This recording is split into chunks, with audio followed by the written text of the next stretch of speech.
Penolakan pembangunan gereja memang bukan berita baru di Cilegon. Masyarakat Cilegon, Banten harus malu. Wali kota Cilegon harus malu. Ustadz, Kiai, ulama Cilegon harus malu. Mereka harus malu karena menolak pembangunan gereja di kota itu. Sampai saat ini pun upaya Menteri Agama pun tak banyak membawa hasil. Umat Kristen adalah saudara umat Islam.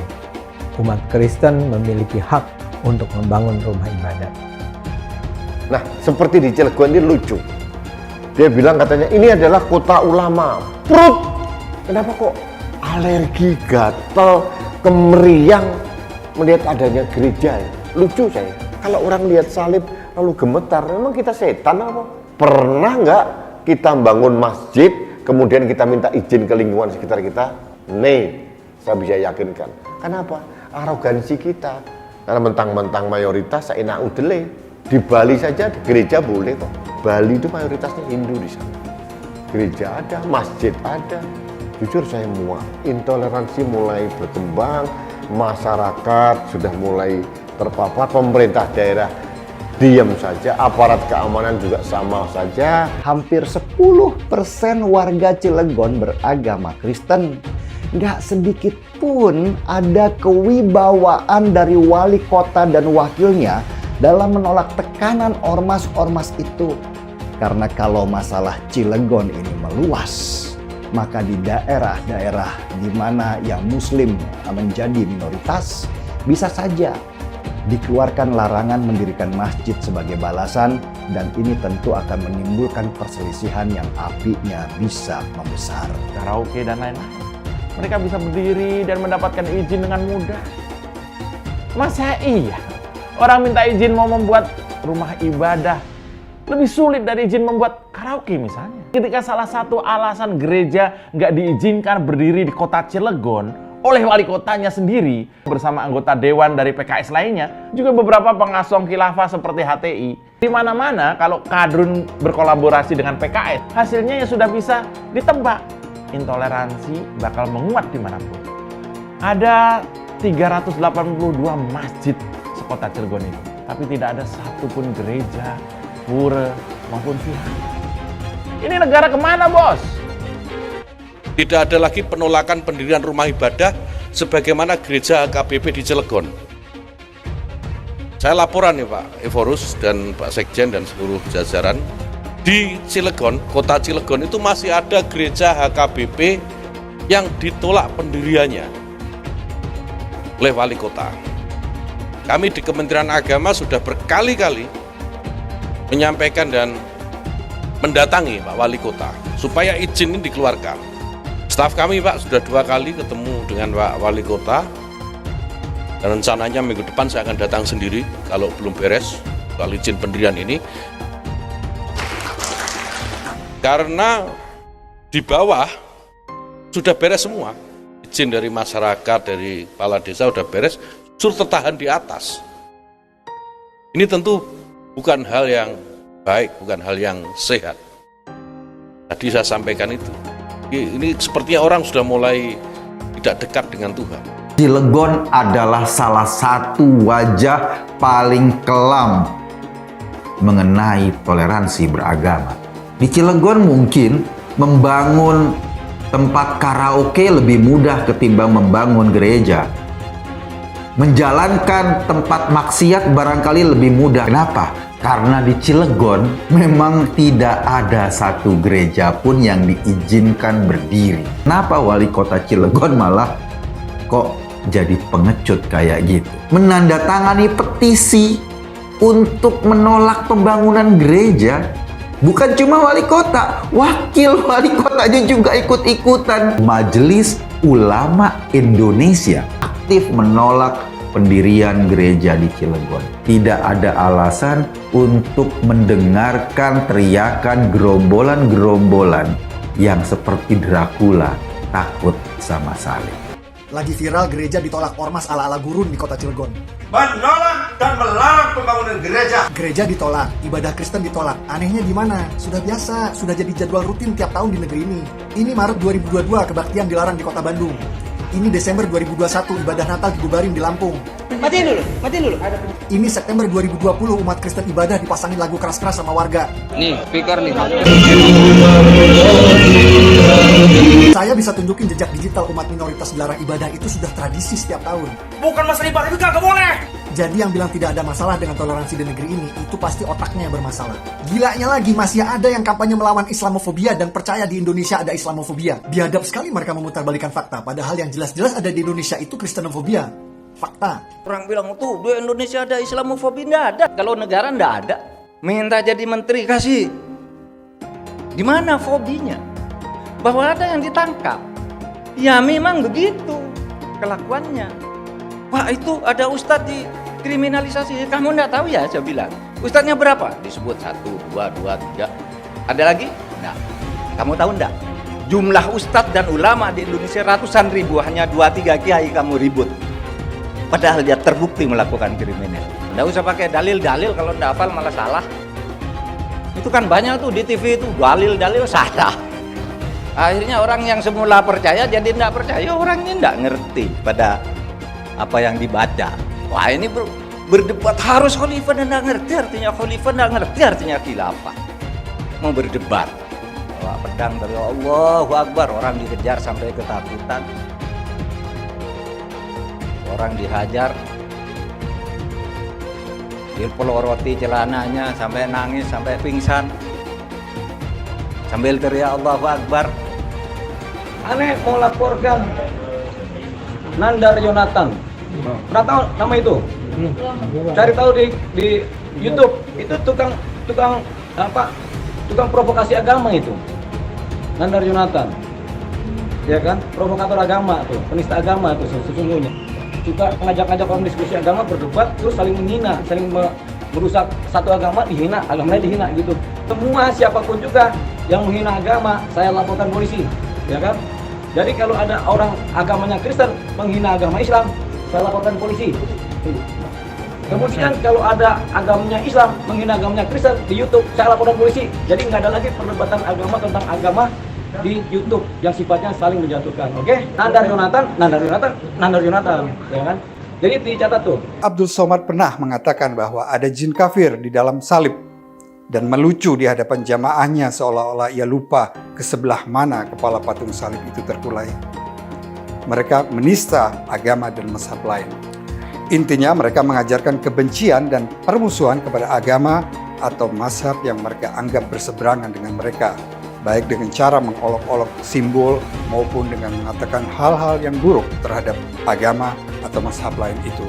Akhir-akhir ini kita makin sering melihat ustadz dan pendakwah menghina agama lain tersebut, agama Kristen gitu ya. Ini seperti dilakukan Ustadz Abdul Somad yang bilang bahwa ada di salib itu ada, di balik salib itu ada jin kafir. Bukan hanya melecehkan Tuhan tapi melecehkan salib seperti yang dilakukan oleh Abdul Somad gitu misalnya, kemudian melecehkan agamanya, melecehkan ajaran agama, melecehkan Yesus dan seterusnya, melecehkan gereja dan seterusnya. Tidak mau agama Islam dilecehkan, jangan memaki-maki Tuhan agama lain, jangan melecehkan keyakinan agama lain. Menguatnya gagasan bahwa Islam memang memerintahkan umatnya untuk memerangi kaum kafir agar Islam terselamatkan. Dan kaum kafir itu berarti mereka yang menentang hukum Allah. Keyakinan semacam itu ada di kepala banyak muslim, bukan cuma 1-2 orang, bahwa wajib hukumnya untuk memerangi kaum kafir. Ingat kasus Ahok pada 2016? Ajaran Islam yang terus disebarkan, dikembangkan, ditanamkan oleh kalangan yang memang percaya bahwa Islam sesungguhnya memang memerintahkan umat Islam untuk menegakkan jalan Allah dengan memerangi musuh-musuh Islam termasuk umat Kristen. Ajaran Islam jelas berperan dalam rangkaian kejahatan kemanusiaan ini. Islam menyebabkan terorisme. Jangan berteman kecuali mukmin. Kenapa? Karena berteman dengan non-muslim itu pelan-pelan menggerus iman kita sama Allah.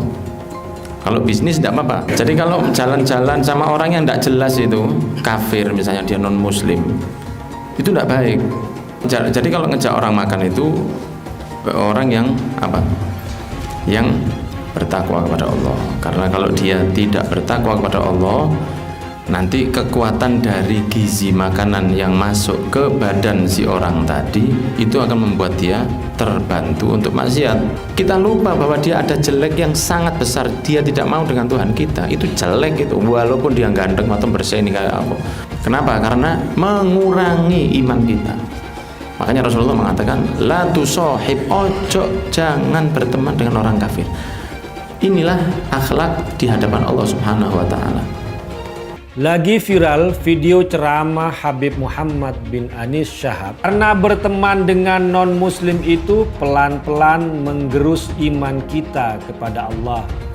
Katanya, masa iya jalan-jalan dengan teman non-muslim bisa menggerus iman? Ah, masa sih Beb?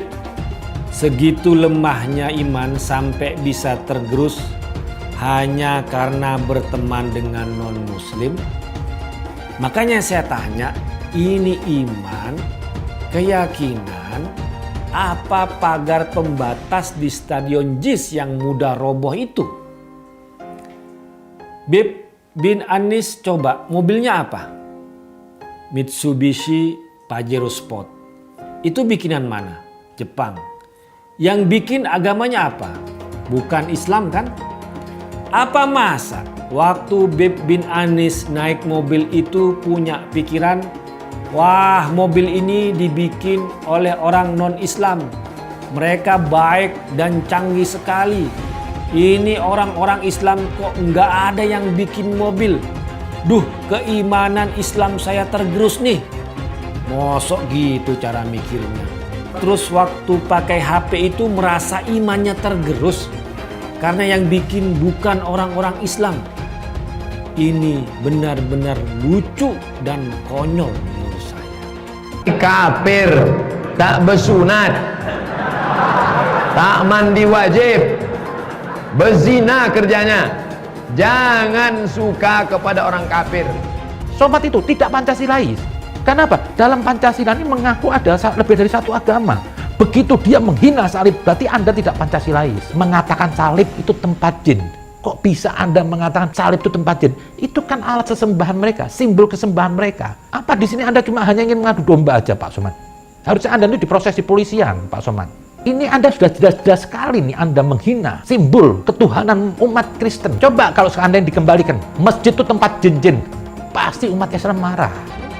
Abdul Somad juga ngomongnya hebat banget. Kita ikutin saja demokrasi pemerintahan sekarang. Nanti kalau kita sudah berkuasa, kita ganti dengan khilafah. Enak aja, siapa sih Somad ini? Sekolahnya di mana? Begitu ditangkap, ketakutan. Begitu ditangkap, ciut. Halal haram demokrasi. Kita pakai dulu sementara sistem kafir ini. Orang bilang kafir mana bisa? Sementara kalau semuanya sudah baik, kita pakai sistem Islam, naik khalifah. Bapak Ibu yang dimuliakan Allah, oleh sebab itu solusi penyelesaian umat ini hanya satu. Apa itu? Khilafah. Mencuri listrik. Ini dalil yang mengatakan boleh. Ingat baik-baik, kalau mau mencuri, pegang dalil. Negara yang tidak adil, kalau begitu boleh dicuri. Karena listrik ini diambil dari alam, maka itu milik Allah Subhanahu wa Ta'ala. Punya Allah, berarti milik bersama. Kita curi aja. Apa hukumnya berwisata ke tempat ibadah orang kafir? Contohnya Candi Borobudur. Hukumnya haram, karena itu termasuk persetujuan kepada peribadahan mereka. Kita nggak boleh datang ke situ kecuali untuk satu tujuan. Mau membubarkan orang yang lagi beribadah kepada selain Allah. Haram hukumnya masuk ke rumah ibadah orang lain. Haram. Hidup ini mesti kita jangan balik lagi ke zamannya abad ke-6 ke-7 gitu loh. Itu atau goblok atau sinting gitu, saya juga nggak tahu. TV itu dikatakan para ulama haram. Maka usulan ana kepada antum-antum yang punya TV, buang tuh TV. Bahaya. Bagaimana hukumnya musik dulu kan? Saya katakan haram. Surah 26 As-Sighat 31 ayat 6 dulu kan udah dibacakan. Dari mana musik itu? Dari gereja. Musik bagian ibadah Kristen. Makanya sekarang mereka nyanyi, Pak. Haleluya, puji Tuhan. Sorga. Kapan musik masuk Islam? Pernah nggak musik mualaf? Itu permainan syaitan. Jual beli musik haram, duitnya haram. Jual beli alat musik, gitar, piano haram, duitnya haram. Penyanyi dapat duit dari nyanyian haram karena Allah mengharamkan nyanyian musik. Itulah yang ditempelkan salib di belakang ambulan. Kalau masjid kita punya ambulan, balik dari sini ambil pilok. Pilok itu lambang yang ada di ambulan, ganti dengan bulan sabit. Orang kafir itu di neraka.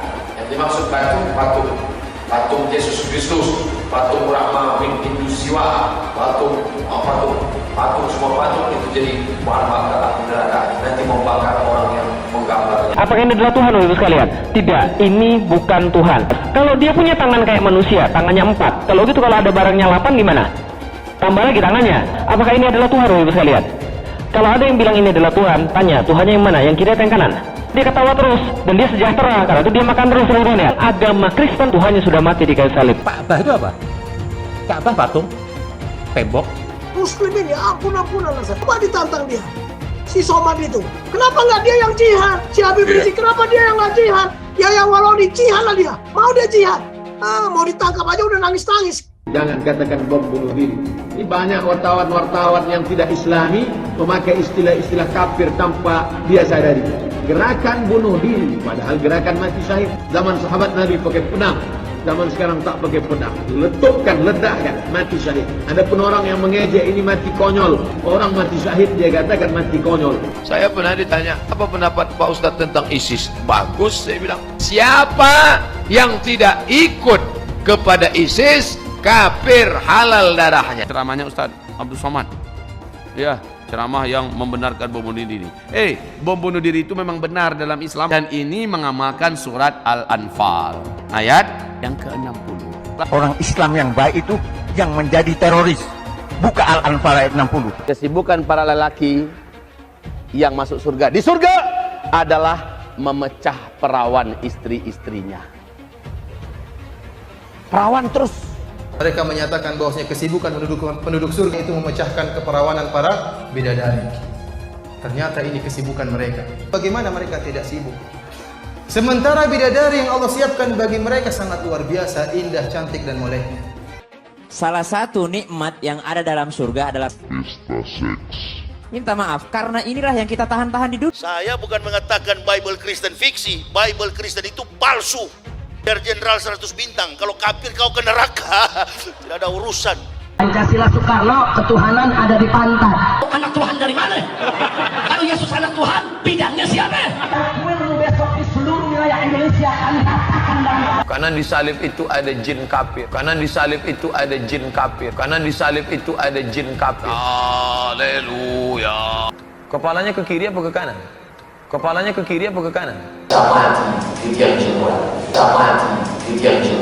Tetap percaya salib itu lambang mulia, bukan jin. Kok ketawa? Aku nggak nyindir siapa-siapa loh. Jarang, saya belum pernah nengok Cina kerasukan setan. Pernah tak Ahok itu kerasukan setan? Enggak, setannya enggak. Karena sesama setan jarang saling menggoda. Saya nggak pernah mundur untuk kebenaran, keadilan, kejujuran, dan peri kemanusiaan. Gue nggak pernah mundur. Dan gue gak pernah takut juga sama lu. Siapapun yang rasis, gue akan hadapin. Karena rasis itu tidak berperi kemanusiaan. Sama saya ditanya dulu kan, kamu nyesel gak statement kamu di Pulau Seribu sehingga masih masuk penjara? Tidak pernah nyesel.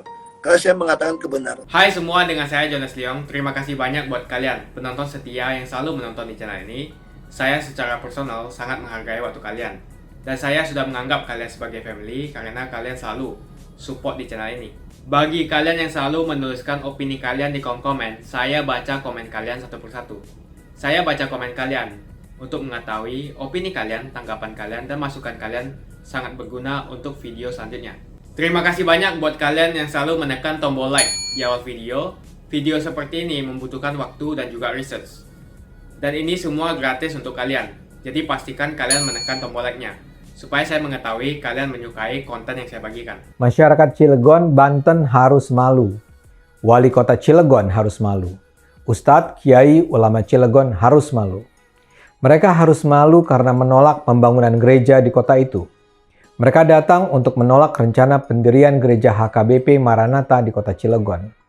Mereka beraudiensi dengan ketua DPRD Cilegon. Mereka membawa kain kafan sepanjang 2 meter yang digunakan untuk menandatangani penolakan pembangunan gereja. Bahwa yang digunakan adalah kain kafan tentu saja punya tujuan tertentu. Di sana sang wali kota, Heldy Agustian, turut menandatangani petisi penolakan itu. Dalam video yang beredar di media sosial terdengar teriakan takbir usai Heldy dan wakilnya Sanuji Pantamarta menandatangani petisi yang dibawa massa.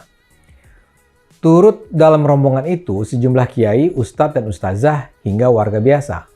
Tapi yang paling epik sih adalah apa yang terjadi di kantor wali kota. Bisa jadi sih mereka takut. Tapi ya sebagai wali kota mereka seharusnya punya keberanian cukup untuk tidak tunduk begitu saja dengan tekanan kaum intoleran. Ini sungguh memalukan. Wali kota dan wakilnya yang seharusnya menjadi pemimpin yang melayani seluruh warganya tanpa diskriminasi malah turut mendukung aksi intoleran ini. Juga ada ancaman dari orang yang disebut-sebut tokoh masyarakat Banten, Kiai Haji TB Fatul Adzim Khotib, yang menggertak akan menurunkan wali kota Cilegon bila mengizinkan pendirian gereja. Menurutnya, wali kota Cilegon harus seirama dengan warganya. Seruan yang diteriakan massa dalam audiensi itu memang bisa membuat ciut seorang pemimpin penakut. Seorang pria berseru lantang. Kita berdiri di atas kain kafan ini untuk menunjukkan di atas kain kafan ini yang kelak akan menemani kita di hari akhir, kita bubuhkan tanda tangan menolak pendirian rumah ibadah Gereja Maranatha di kota Cilegon. Kedua pimpinan kota itu tidak terlihat berusaha memberikan pengertian kepada massa bahwa aspirasi mereka tidak benar menurut konstitusi. Dalam pandangan pengusaha yang sempit itu, karena Heldy dipilih oleh masyarakat Cilegon, maka dia harus selalu seirama dan tidak boleh membuat kecewa masyarakat. Tapi dia sama sekali tidak menyampaikan permintaan maaf. Dia justru mengatakan Pemkot Cilegon belum pernah menerima permohonan pendirian rumah ibadah. Esoknya setelah muncul banyak protes atas tindakan itu, wali kota Cilegon nampaknya merasa harus menjelaskan mengapa dia menandatangani petisi tersebut. Dia menyebarkan siaran pers. Heldy berdalih apa yang dilakukannya itu demi memenuhi keinginan masyarakat kota Cilegon yang terdiri dari para ulama, tokoh masyarakat, tokoh pemuda, dan ormas. Data Badan Pusat Statistik Kota Cilegon menunjukkan ada 382 masjid dan 287 musola di Cilegon. Tapi tidak ada satupun gereja, pura maupun vihara. Padahal jumlah warga Kristen dan Katolik di sana pada tahun 2019 mencapai hampir 8.000 orang. Penolakan pembangunan gereja memang bukan berita baru di Cilegon. Menurut penelitian Setara Institute pada April 2022, Cilegon masuk dalam daftar 10 kota dengan indeks toleransi terendah di Indonesia. Selain Cilegon ada Depok, Banda Aceh, Pariaman, Langsa, Sabang, Padang Panjang, Padang, Pekanbaru, dan Makassar. Akibatnya saat ini jemaat dari Cilegon dibagi dua dalam sesi, di pagi dan sore hari. Ya terpaksa. Akibatnya selama ini setiap hari Minggu jemaat harus menempuh perjalanan sekitar 30 km ke kota Serang untuk numpang beribadah. Gereja HKBP Serang yang dipakai untuk beribadah sementara sebetulnya sudah tak sanggup lagi menampung banyaknya jemaah dan acara ibadah. Tapi pengurus gereja tak menyerah. Mereka mencoba memberikan pengertian kepada masyarakat sekitar lokasi sampai akhirnya mereka mendapatkan persetujuan dari 70 warga di sekitar lokasi. Surat itu dilengkapi dengan fotokopi KTP dan tanda tangan bermaterai. Izin pendirian gereja HKBP Maranatha di Cilegon sudah diupayakan sejak 2006. Namun upaya pembangunannya sejak awal sudah tersendat. Bahkan saat mereka memagar lokasi pembangunan gereja dengan seng untuk mengamankan aset gereja, tiba-tiba datang masyarakat menghancurkan pagar itu. Setelah bolak-balik tanpa ada kepastian, pada 2021 lalu pengurus gereja mengajukan permohonan pendirian rumah ibadah langsung ke kantor Kementerian Agama Perwakilan Cilegon. Namun setelah persyaratan itu dilengkapi, hambatan terus datang di tahap pengesahan dari kepala desa atau lurah. Selalu saja ada kekurangan, bahkan seperti salah ketik nomor KK atau KTP. Semua surat menyurat antara gereja dengan Kemenak dan FKUB selalu ditembuskan ke Wali Kota Cilegon, tapi lagi-lagi nihil respon. Karena itulah pengurus gereja tahun lalu langsung menghubungi Menteri Agama Yakut Holil Kaumas di Jakarta untuk mengadukan persoalan ini. Pihak Kemenak Cilegon tak kunjung memberikan rekomendasi, sehingga hari ini. Mereka juga mengajukan permohonan ke FKUB, Forum Kerukunan Umat Beragama, tapi hingga kini FKUB belum merespons. Menteri sudah mengirimkan 2 stafnya untuk menemui Haldi agar mengeluarkan izin pendirian gereja HKBP Maranatha di Cilegon. Tapi permintaan itu diabaikan begitu saja. Yakut sampai-sampai menyatakan bakal langsung mendatangi Wali Kota Cilegon. Menteri Agama dengan terbuka menerima mereka. Menteri Agama juga bersedia membantu memperlancar upaya perolehan izin. Namun sampai saat ini pun upaya Menteri Agama pun tak banyak membawa hasil. Reaksi kelompok-kelompok radikal tersebut nampaknya terkait dengan pernyataan Yakut yang meminta agar Wali Kota Cilegon mengizinkan pendirian gereja. Mereka seperti ingin unjuk kekuatan bahwa mereka tak akan pernah membiarkan umat Kristen memiliki gereja di sana. Karena itu, umat Islam di Cilegon seharusnya malu dengan apa yang dilakukan kelompok-kelompok anti gereja ini. Ajaran yang memerintahkan umat Islam melarang pendirian gereja atau rumah ibadah non-muslim lainnya. Marilah kita berharap MUI bersedia mengingatkan umat Islam untuk tidak melakukan tindakan-tindakan beringas atas nama Islam. Dikabarkan Majelis Ulama Cilegon sudah melakukan pertemuan dengan kelompok-kelompok Islam di Cilegon. Salah satu agendanya adalah membicarakan apa yang dilakukan Komite Penyelamat Kearifan Lokal Kota Cilegon itu. Umat Kristen adalah saudara umat Islam. Umat Kristen memiliki hak untuk membangun rumah ibadat. Itu adalah sesuatu yang seharusnya tidak bisa ditawar-tawar. Ya, sedang sedih sebetulnya. Ini beberapa hari terakhir ini kan beredar viral ini. Sekelompok orang yang otaknya cekak, ini mungkin otaknya didengkul gitu ya. Pemahaman agamanya sangat sempit, itu melakukan penolakan pembangunan gereja di Cilegon gitu. Pagar-pagarnya dirobohkan. Sedih saya. Ini di Indonesia, di mana kebebasan beragama itu diatur dalam konstitusi kita. Nah, seperti di Cilegon ini lucu. Dia bilang katanya ini adalah kota ulama. Prut! Kota ulama Cirebon saya tahu. Banyak Islam di situ, ada Hindu, ada Kristen, ada Katolik. Sok-sok menjadi, memang kenapa kalau kota itu banyak ulama? Kan harusnya bagus, meneduhkan, menyejukkan. Ini kan tidak. Ada setidaknya 6 agama yang dianggap resmi, diakui oleh negara. Islam, Kristen, Katolik, Hindu, Buddha, Konghucu. Harusnya ke-6 ini, agama ini mempunyai hak hidup, hak berkembang yang sama.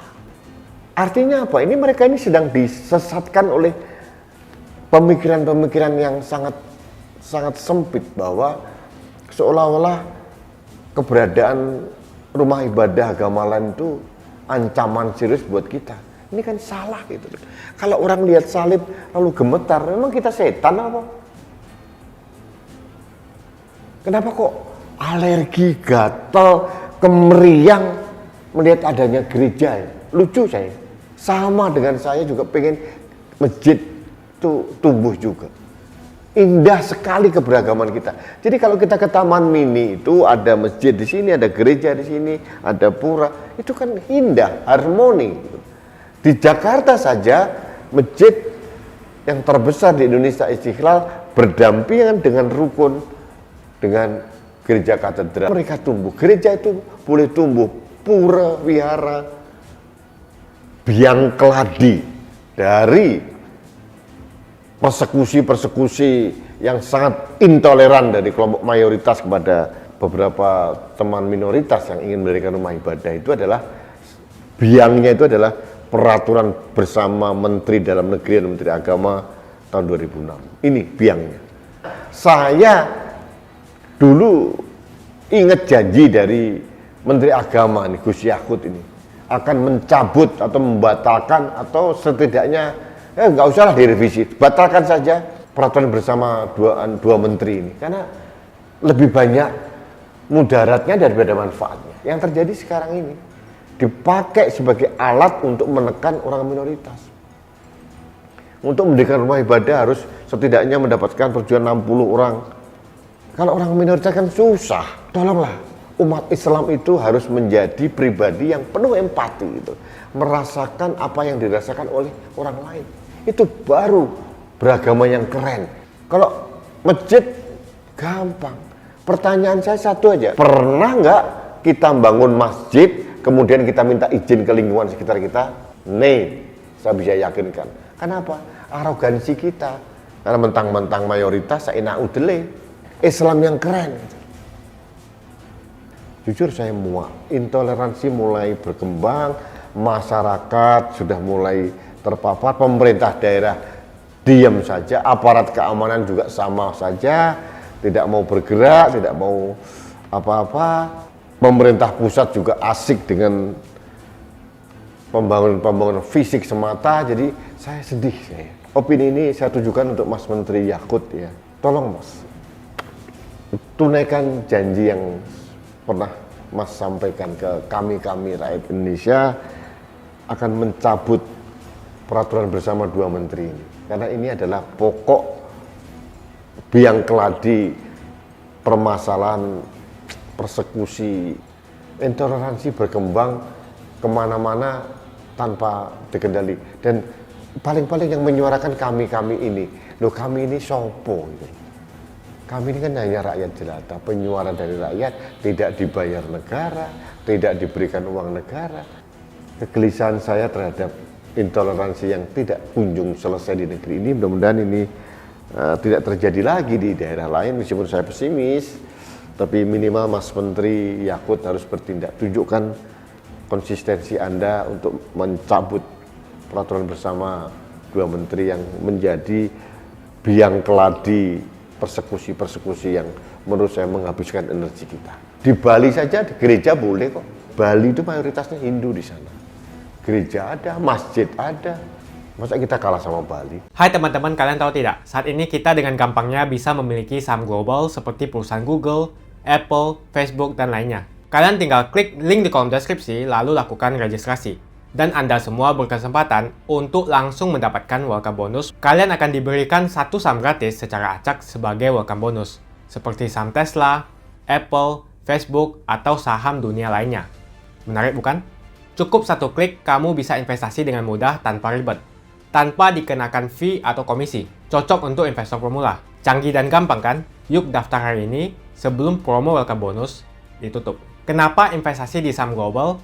Karena jika kita lihat kenaikan saham global di tahun belakangan sangatlah fantastis dan mempunyai peluang yang sangat bagus ke depannya. Kalian juga berkesempatan untuk mendapatkan saham yang nilainya hingga $1.000 atau 15 juta rupiah. Registrasi dengan menekan link di kolom deskripsi untuk mendapatkan welcome bonus dan saham gratismu. Sebelum saya tutup, jangan lupa like video ini. Cuma deposit, kalian sudah bisa langsung mendapatkan cuan. Ajak teman-temanmu untuk berinvestasi di saham Amerika karena peluang dan potensi yang sangat bagus berinvestasi di saham yang berskala global. Makasih banyak buat kalian yang nggak skip dan nonton video ini sampai habis. Saya secara personal sangat menghargai waktu kalian. Makasih banyak buat kalian yang sudah tekan tombol subscribe dan makasih banyak buat kalian yang sudah tekan tombol loncengnya. Jangan lupa bagikan informasi ini ke teman atau family Anda. Mungkin teman atau family Anda membutuhkan investasi ini.